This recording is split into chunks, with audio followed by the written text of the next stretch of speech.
Thank you for that prayer, John, and thank you, Aaron, for bringing the table up here for me this morning. How's everybody doing this morning? Great. How are you? Good. I'm tired. Is anybody with me this morning? Is anybody? Thank you. Okay. This morning I woke up rather early. I came in and I practiced my sermon again, and that's typically what I do. My process is extremely long in comparison to Stephanie's, I'm sure. But I woke up this morning and I was definitely tired.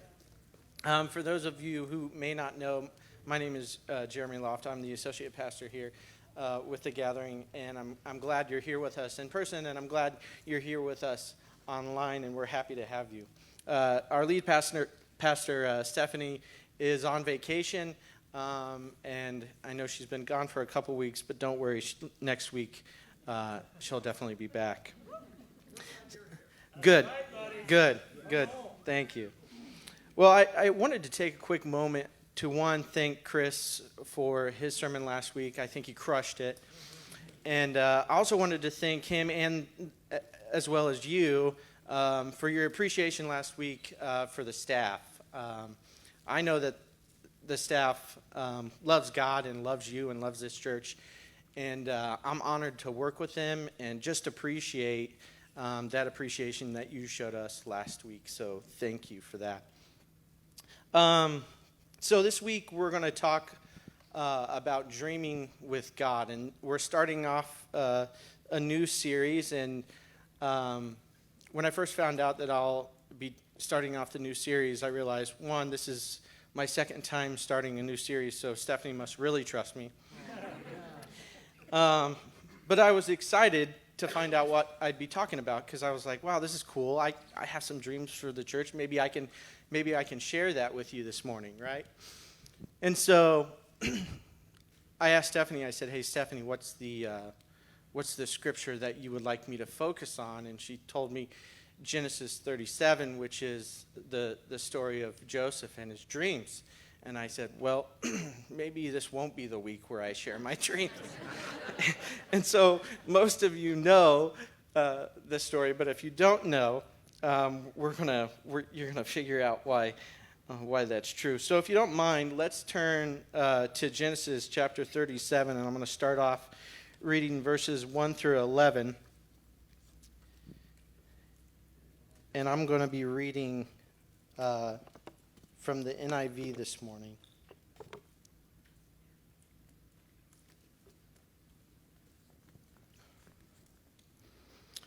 So it says, Jacob lived in the land where his father had stayed, the land of Canaan. This is the account of Jacob's family line. Joseph, a young man of 17, was tending the flocks with his brothers, the son of Bilhah and the sons of Zilpah, his father's wives. And he brought their father a bad report about them. Now Israel loved Joseph more than any of his other sons, because he had been born to him of old age, and he had made an ornate robe for him. When his brothers saw that their father loved him more than any of them, they hated him and could not speak a kind word to him. Joseph had a dream, and when he told it to his brothers, they hated him all the more. He said to them, listen to this dream I had. We were binding sheaves of grain out in the field when suddenly my sheaf rose and stood upright, while your sheaves gathered around mine and bowed down to it. His brothers said to him, do you intend to reign over us? Will you actually rule us? And they hated him all the more because of the dream and what he had said. Then he had another dream, and he told it to his brothers. Listen, he said, I had another dream, and this time the sun and the moon and 11 stars were bowing down to me. When he told his father as well as his brothers, his father rebuked him and said, what is this dream you had? Will your mother and I and your brothers actually come and bow down to the ground before you? His brothers were jealous of him, but his father kept the matter in mind. So before we move on, I want to just recap. Who is Joseph? It says Joseph is a 17-year-old young man. And it also says that he's tending the flocks with his family, his brothers, and that he brought a bad report about them, right? So he's telling on them. He's saying, "Hey, Dad, your sons are out here, and I got to tell you, they're not doing a very good job, right? Like I'm out here giving it all I got, 150%, and they're just kind of slacking. You might want to do something about that." It also says that Jacob loved Joseph more than his other sons. So what I gather is he's the favorite son. It says, why is he the favorite son, though? It says he was born to him in his late age. What's that mean? Like, I gather it just means Jacob was really, really, really old when he had Joseph. But I think it's important to go back and look a little bit at Jacob's life, especially the time when he met Rachel, who is Joseph's mother. So I want to give you that backdrop of information. So when Jacob first met Rachel, he fell in love with her. And he went to Rachel's father, named Laban, and he said, "Hey, Laban, I want to marry Rachel. I love her." And Laban says, "Cool. If you want to marry her, just work my fields for 7 years." Yikes. But that's how much Jacob loved Rachel. So he agreed, "I'll work the field for 7 years." And so that's what he did. And after those 7 years, he married Rachel. And the next morning, he found out that he didn't, in fact, marry Rachel. He married Rachel's sister, Leah. And he was like, what's going on? Now, I know what many of you are wondering, and I was wondering the same thing. Bro, how did you not know that you were marrying the wrong daughter? Right? And so it said he married her in the evening, so it was dark, right? And I'm sure that she had a lot of clothing on and that she had a veil. And the fact is, they are sisters, so they probably look somewhat similar, especially with a veil on. Maybe you can't tell, okay? So I'll give him the benefit of the doubt that maybe it was difficult. So he goes to Laban and he says, "Laban, why did you trick me? This was not what we agreed upon. You said I could marry Rachel." And Laban's like, "Well, hey, you got to understand, like, in our culture, we can't marry a younger daughter off before we marry our older daughter. So I'll tell you what. You can still marry Rachel, but just work for me for another 7 years in the fields." This is how much Jacob loved Rachel. He agreed and worked another 7 years for Rachel. But the story doesn't stop there. You see, Rachel was unable to have children. So the woman that Jacob loved couldn't have his child. And so Jacob had children with Leah, and Jacob had children with the handmaids of Leah and Rachel, Bilhah and Zilpah. But he couldn't have a child with Rachel until one day when God blessed Rachel and allowed her to have a son. And that son was named Joseph. I see what you did there. All right. So, thank you. So not only does he love Rachel, but Joseph is the first son of Rachel, and Joseph is a miracle. So I can understand why Jacob can have a soft heart for Joseph. But let's keep moving forward. So it goes on to say that Joseph was given an ornate robe, or a technicolor dream coat, if you will. This is something really special. It signifies the importance that Joseph has with Jacob. It signifies the favor that Joseph had, and it also signifies the importance in the family heritage. Knowing the facts about Jacob and Rachel, and knowing the facts that it says Jacob loved Joseph the most, and knowing the fact that Jacob is showing favoritism by giving this ornate robe to Joseph, we can probably draw the conclusion that this isn't the first time that Jacob has shown favoritism to Joseph. So now the younger brother is getting this important robe that signifies a lot. And if you're an older brother of Joseph, you're saying, hey, I don't know what's going on here. Like, it's one thing you show him more love than us, but now you're giving him something special. Now you're making me question that, am I going to be getting the inheritance of what's due to me because of my birthright? Like, what's going on here? So they're fed up. They're done.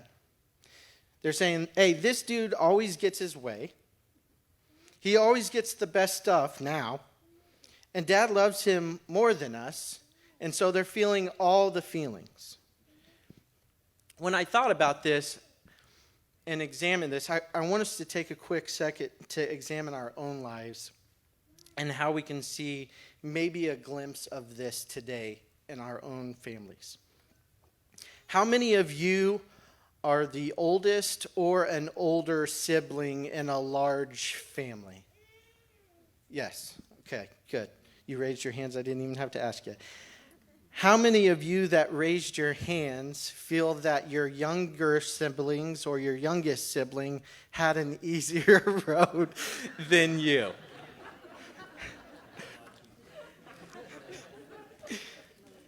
Maybe you even feel like your parents loved your younger siblings more. I'm the youngest sibling, technically. Okay, I'm a twin, but I am the youngest by 13 minutes. And I have been told by my older brother, you had a way easier road than we did. Dad was way harder on us. And you got away with way more than we would ever get away with as a kid. I know, right? That was my dad.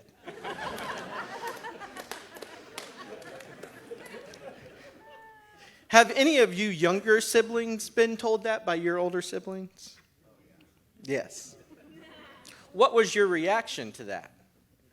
Mine was kind of like what Dad said, whiners, right? I'd be like, hey, don't act like my life is all sunshine and roses and rainbows and your life is cloudy with a 100% chance of rain, okay? I had some rainy days too. Like, get off me. So what's going on in Jacob's family isn't too crazy far off from what goes on these days. It's not too new for us.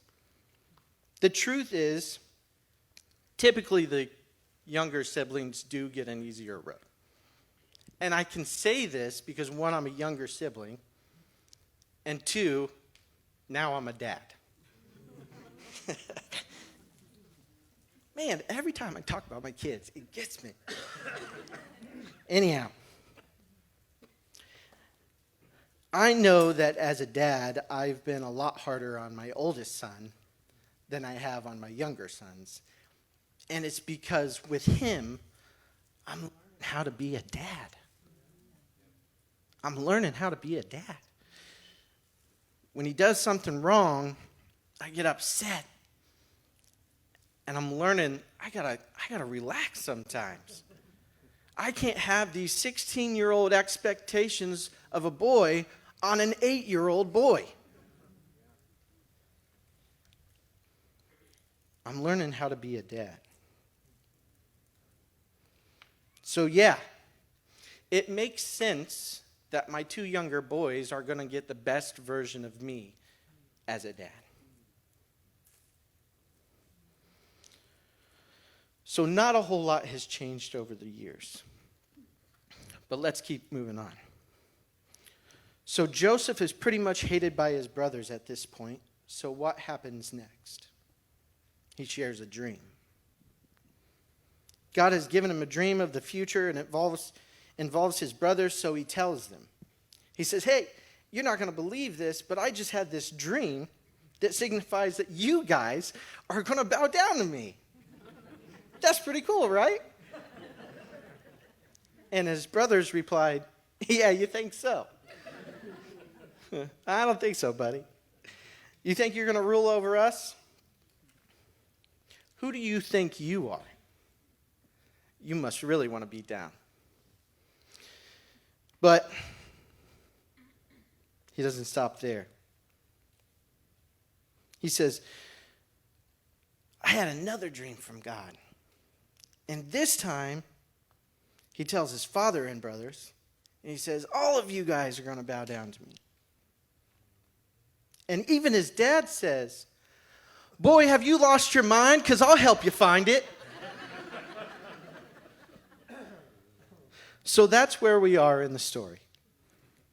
So let's continue to read verse 12 through 28.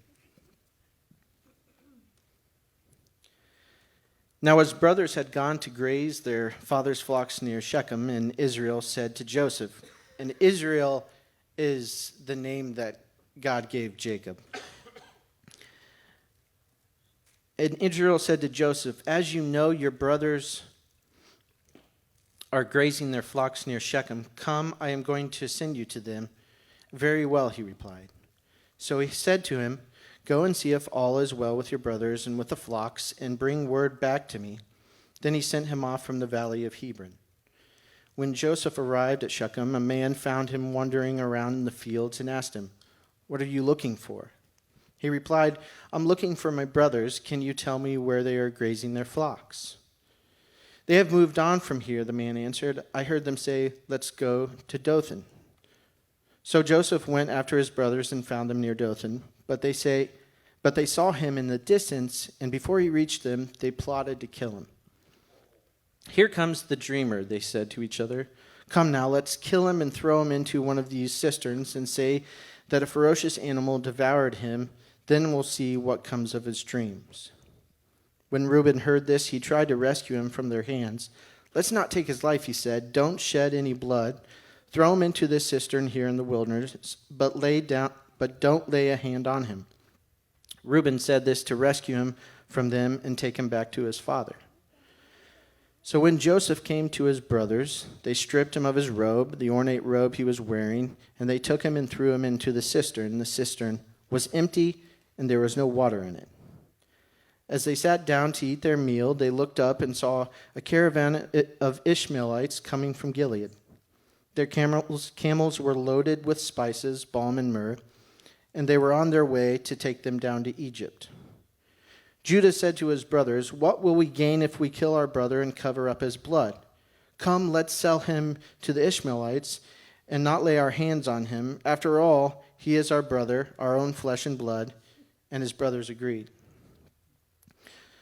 So when the Midianite merchants came by, his brothers pulled Joseph up out of the cistern and sold him for 20 shekels of silver to the Ishmaelites, who took him to Egypt.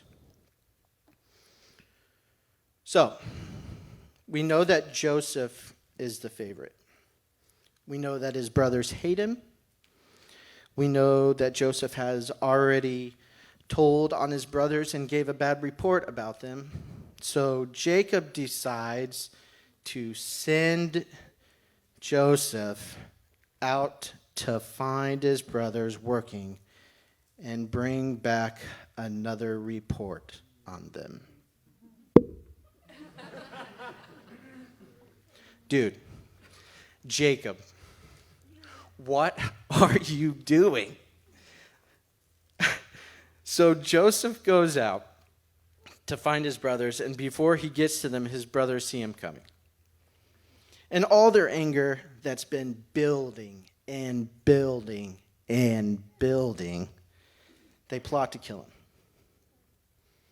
They mock him and say, hey, here comes the dreamer. Let's kill him and see if his dreams come true. I mean, it's pretty bad, right? When you have a bunch of brothers and they all want to kill you. Like, that's really bad.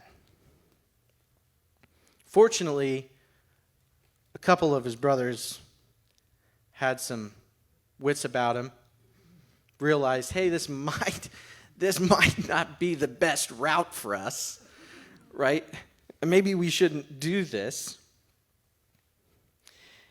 And so instead they strip him of his robe and throw him in a pit without any water. And after that, sold him into slavery and covered his robe in blood so that they could present it to their father and say, hey, your son is dead. I have so many questions about this passage. So many questions. One, again, Jacob, why did you send Joseph to find his brothers? I mean, why? I get that he needed to know what was going on and maybe they had been gone for a while. But man, it was not the best idea. Also, why did Joseph share his dreams with his brothers? He knew his brothers hated him. He had to have realized that. Joseph may have been young at 17, but you know when your brothers are mad at you, don't you? Or your sisters. Like, you know when your family's upset. Especially if there's 10 of them that are all mad at the same time. Why would he share it with them? Especially after the first one when it didn't go well. He decided, I'll share the second one too. So why did he do it? I think there's many reasons, but I thought of a couple, and I'm going to share it with you. One, he's 17-year-old and he's immature. It's true. I've been there, and I was. A lot. He probably thought, hey, you guys are going to hate on me because Dad loves me most, which is not my fault.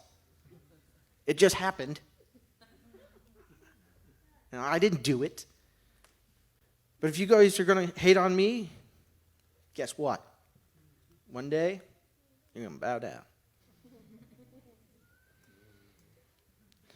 The response is great, and he's ridiculed and hated even more. So he says, oh, guess what? You know what?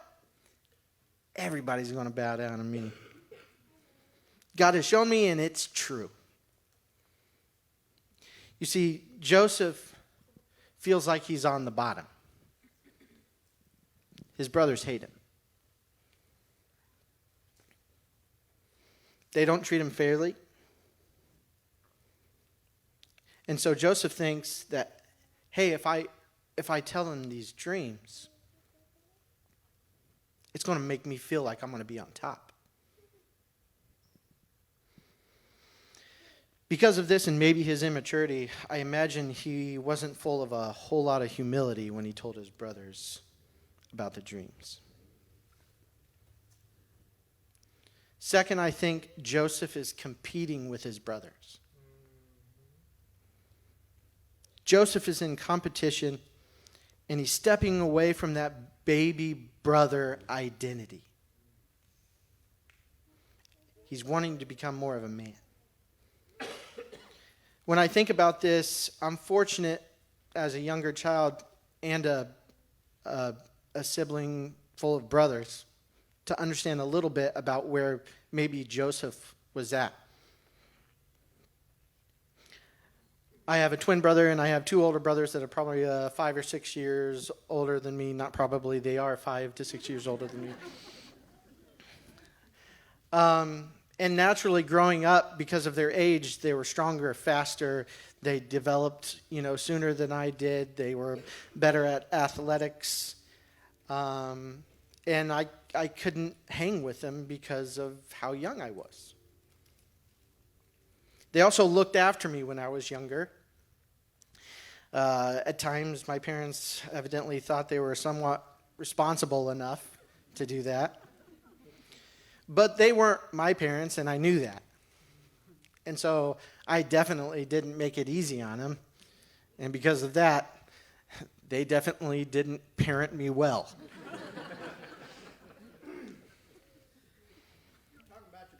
I know. They did well sometimes. Maybe most times.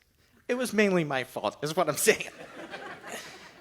Anyhow, their idea, though, was probably more like, hey, just do what we say so this can be easy.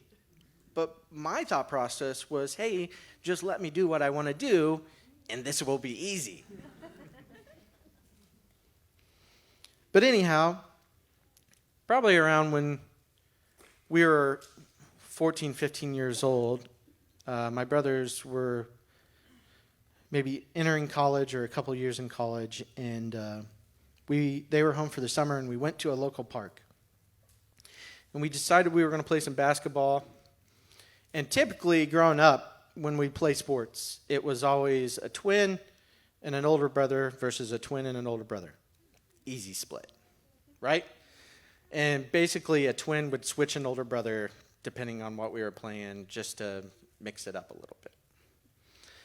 But this time, we decided, hey, how about Chris and I, my twin, play my older brothers? Now, I don't know how we got to this point, but we got there, and so that's what we did.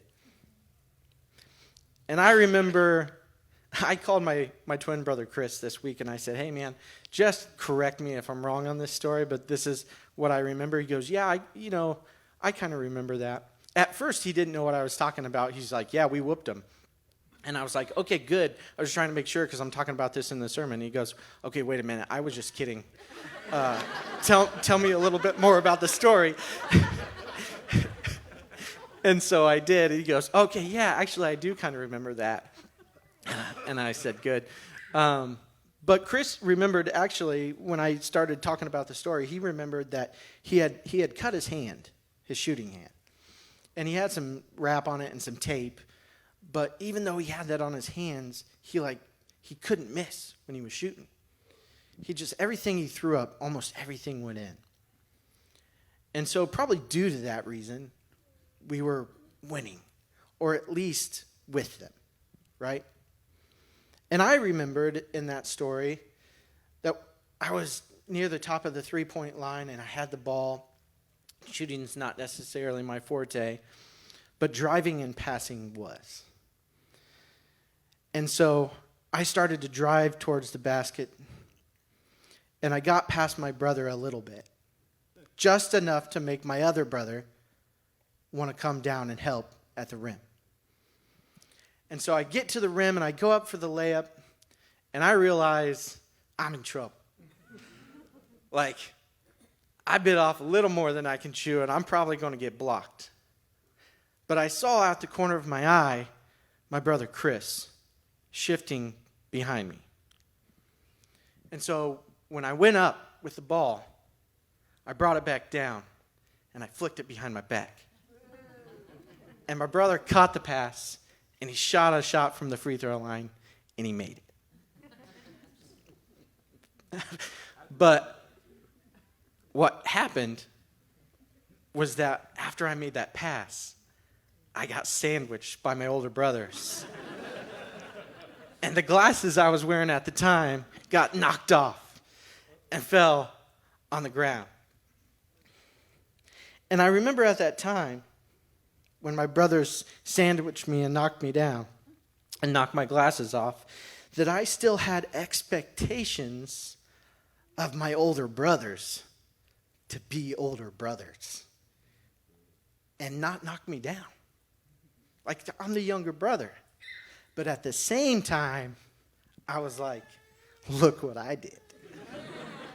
Now, one of my brothers was like, hey, Fal, check it up. And I'm like, no, we're taking the points.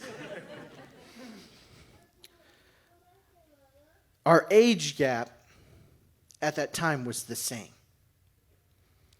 But our physical ability and our physical maturity, that gap was closing. And that's why I remember that story.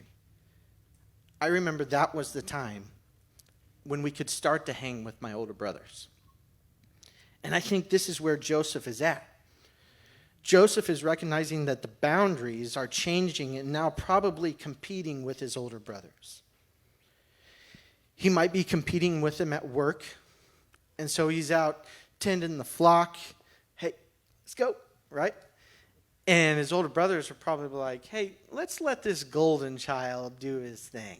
He wants to come out here and be all that. Well, let's let him be all that. Dad doesn't love us.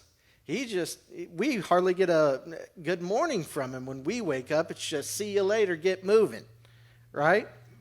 So let's let him do that. How else is he competing? He shares his dream. And he's bragging about it. Hey, you're mad now? Just wait. Joseph was wrong in this story. Actually, almost everyone in this story was wrong. But Joseph was wrong as well. God was giving Joseph a dream, a look into the future, and he was showing his favor to Joseph. And Joseph didn't have to share the dream. The dream wasn't necessarily for his brothers. It was for him. The second dream was for Joseph as well. It wasn't for his brothers. He had to have known it was only going to stir the pot, and stir the pot it did.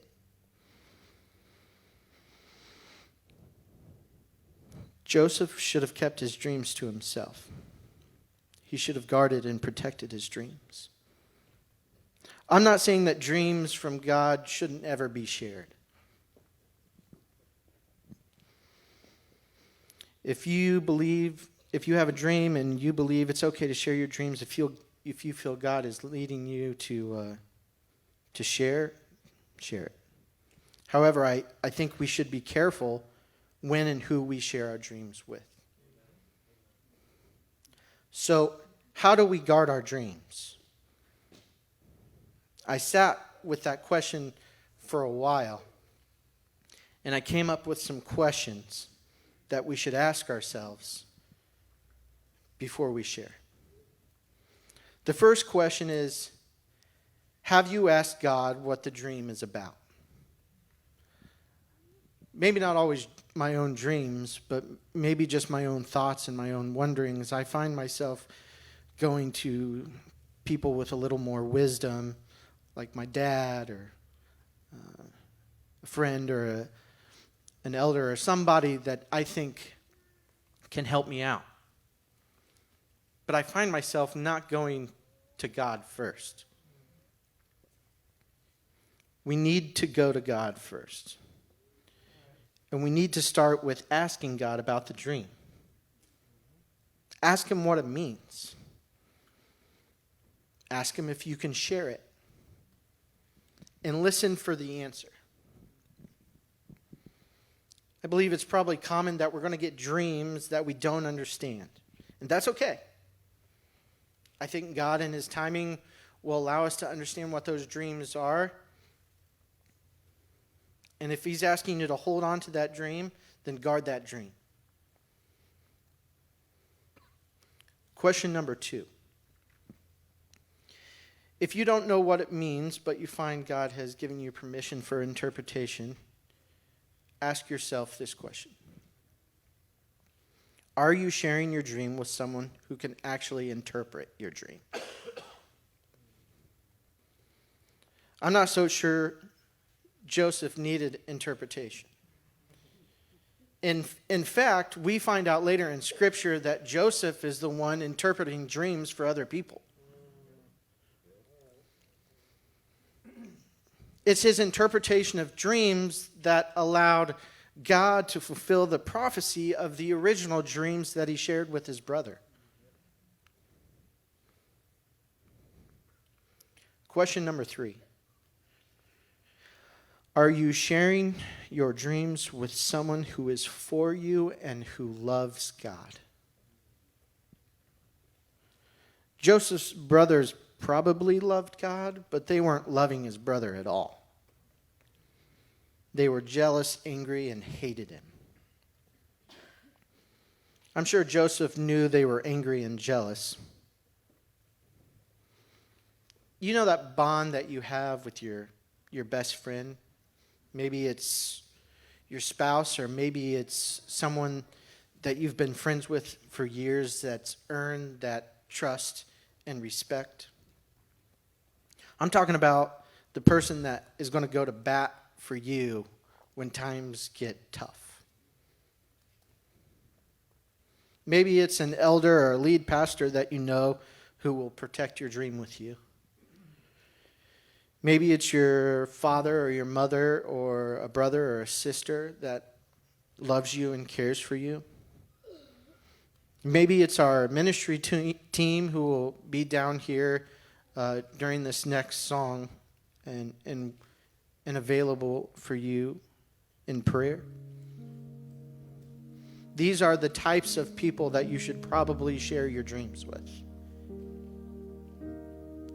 But the only reason you should share your dreams with these people is if you can say yes to this final question. Are you sharing your dreams with the intention of honoring God?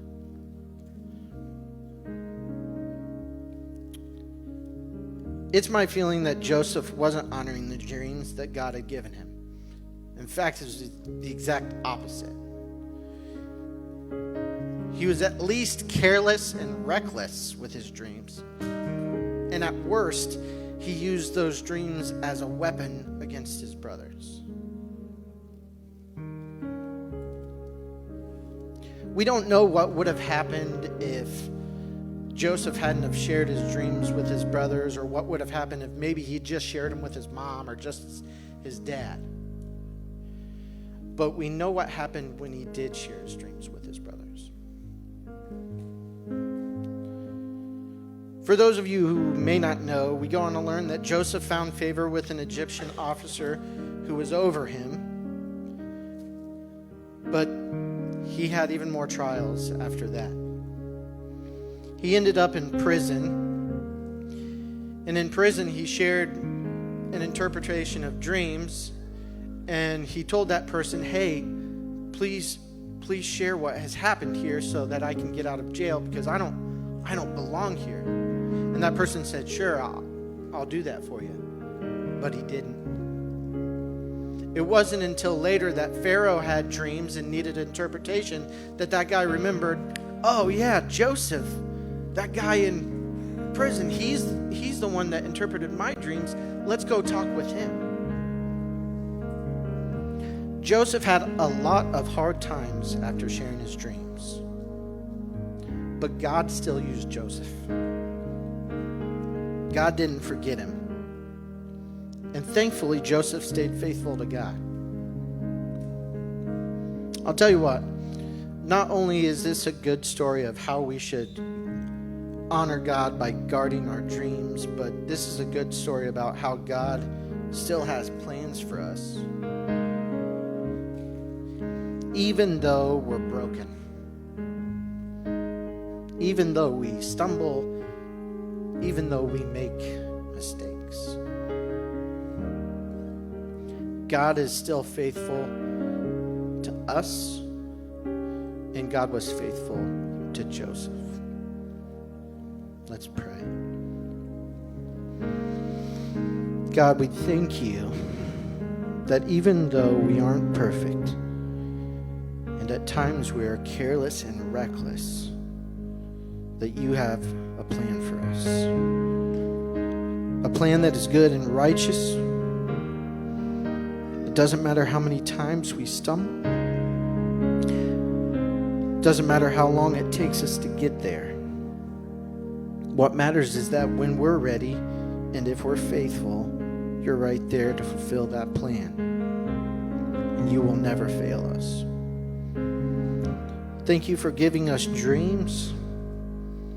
Thank you for the dreams that give us joy, the dreams that give us peace, and the dreams of the future that give us hope.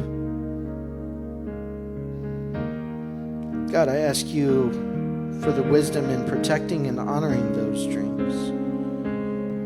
Wisdom for when to share them and wisdom for who to share them with.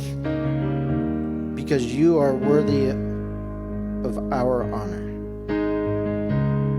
You are worthy of our praise. You are worthy of our love. God, you are worthy